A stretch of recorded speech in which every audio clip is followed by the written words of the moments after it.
Track হয়ে গেছে। আমি আজকে চাইছিলাম ফোনে অর্ডার দিতেছেন খারাই দেবেন না, আরাম হইনা দেবা। আজান দিতে পারি এক শর্তের বিনিময়, আজান হইনা ৫ ওয়াক্ত নামাজ পড়বো ইনশাআল্লাহ। দেখি আগের মতন হয় কিনা, বয়সের কারণে গলা নষ্ট হয়ে যায় না, আমার তো এরকম হইতে পারে। হ্যাঁ, রেডিও খুললে দেখবেন কারি মোহাম্মদ তুবেদুল কি মায়ার কণ্ঠে মধুর কণ্ঠে বলে আল্লাহু আকবার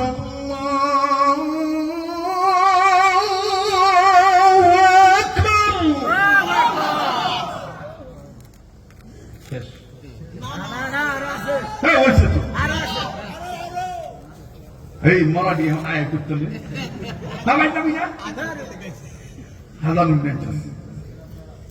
রেডিও খুললে দেখবেন কি মায়া করে বলে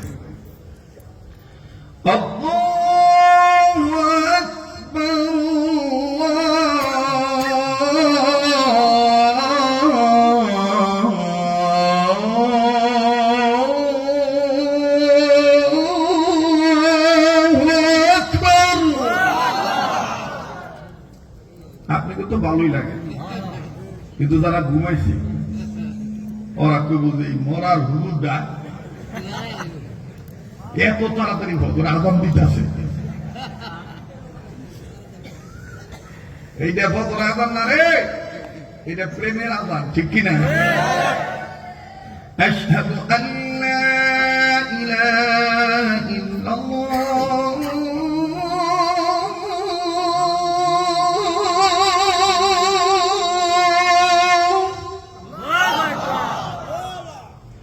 أشهد أن لا إله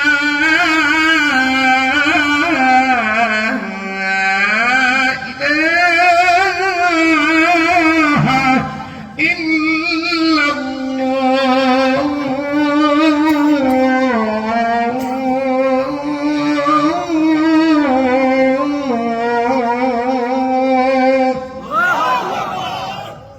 তবে তো ভালোই লাগতেছে, আমার দিক কি মনে লাগতেছে না, কারো পোষ মাছ কারো সপনা।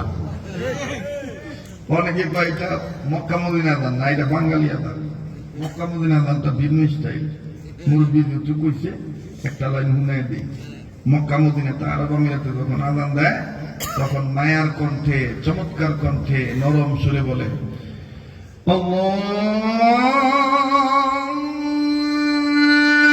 আকবার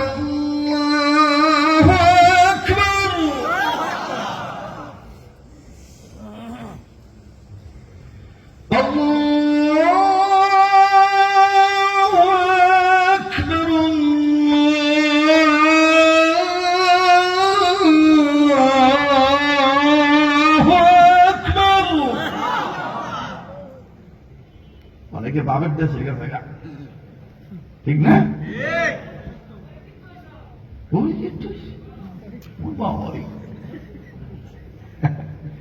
কি বলছো তার কিন্তু বুঝলি নাই, পাগলা বক্তা পাগলা ফোটা খায় সমুদ্র এদিক দিয়ে মরে মরে এই শীতের মধ্যে মারু লাগবো না, তাড়াতাড়ি তাড়াতাড়ি দুটো ভাত ভালো মতো খাইতে নেই। যাই হোক আমার বন্ধুগণ, আমার ভাইরা, আল্লাহ তাআলা আমাদের সবাইকে কোরআনের পক্ষে এক এবং নেক বানায় দেন, বলেন আমিন। এই যে এতক্ষণ যে বয়ান শুনছেন, এরকম আদি আদি তথ্যের কিছু বয়ান আমার নিজের লিখিত কিতাবের মধ্যে আছে। মৃত মানুষ কথা বলে, নিয়ে যাবেন ইনশাআল্লাহ। যে মা বোন পর্দা করে না, মা বোনদের জন্য একটি কিতাব লিখেছি, জান্নাতি নারীর বৈশিষ্ট্য, এটাও আমার লেখা কিতাব। এরপরে এমন কিছু সুন্নতের আমল আছে যে সুন্নতের উপর আমল করতে পারলে অভাব থাকবে না, বড় ধরনের রোগ ব্যাধি আপনাকে পাবে না, মরণের সময় কালেমা নসিব হবে। প্রত্যেকটা কিতাবের মধ্যেই আমার মোবাইল নাম্বার, হোয়াটসঅ্যাপ নাম্বার, যোগাযোগ ব্যবস্থা দেওয়া আছে। যাদের প্রয়োজন আপনারা কিতাবগুলো নিয়ে যাবেন। কত টাকা পয়সা কত নষ্ট করেন, আপনার এই কিতাবের অর্থে আমার তত্ত্বাবধানে যে প্রতিষ্ঠান চলে অথবা যে জনকল্যাণমুখী কাজ হয়, এই কাজের মধ্যে আপনারাও শরীক থাকবেন ইনশাআল্লাহ। যদি প্রয়োজন মনে করেন আপনি বাবা হয়ে ছেলে মেয়ের জন্য, স্বামী হয়ে স্ত্রীর জন্য, পারিবারিক কর্তা হয়ে